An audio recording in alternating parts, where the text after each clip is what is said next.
ఇది మనం చూస్తున్నాం. ఈ రోడ్డుకు మనకి ఒక 5 ఎకరాల మ్యాంగో గార్డెన్ వచ్చిందండి. ఇది మనం సైట్లోకి వెళ్దాం. ఇది విలేజ్కి ఆనుకొని ఉంటుందండి.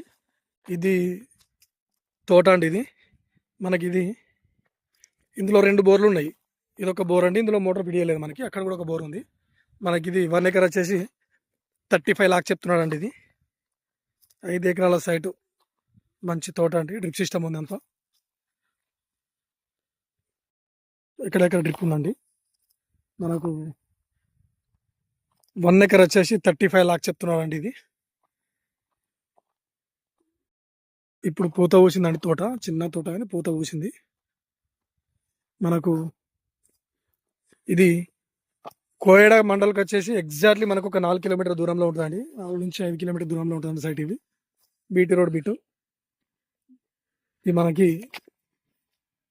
అదేవిధంగా సిద్దిపేట ఉస్నాబాద్ వెళ్ళే 4 వేకు కూడా మనకు ఒక 5 కిలోమీటర్ దూరంలో ఉంటుందండి సైట్. ఇది ఉస్నాబాద్ కూడా ఈ సైట్ వచ్చేసి మనకి ఒక 20 కిలోమీటర్ దూరంలో ఉంటుందండి సైటు. మంచి డ్రిప్ సిస్టమ్ ఉంది. ఎక్కడెక్కడ గేట్ వాళ్ళు కూడా ఉన్నాయండి. ఇవి వాటర్ వస్తున్నాయి డ్రిప్కి. మనకి ఇది చూడండి పూత ఊసింది. సిద్దిపేట నుంచి కూడా మనకి ఎగ్జాక్ట్ ఒక 30 కిలోమీటర్ దూరంలో ఉంటుందండి సైట్. ఇది కరీంనగర్కి వచ్చేసి అదేవిధంగా మనకు ఒక 40 నుంచి 42 కిలోమీటర్ దూరంలో ఉంటుందండి. బీటీ రోడ్ బిట్ మంచి స్క్వేర్ బిట్ అండి. ఇది చూడండి ఎక్కడ సేమ్ సైట్ అంతా మొత్తం మనకి వెనక పెద్ద చెట్ల వరకు ఉంటాయండి. సైడ్ చుట్టూ మొత్తం కడిలేసి ఉన్నాయి మనకి. ఇది మంచి సైట్ అండి. ఎవరన్నా మ్యాంగో గార్డెన్ కావాలన్నా మనకు బాగుందండి. ఇది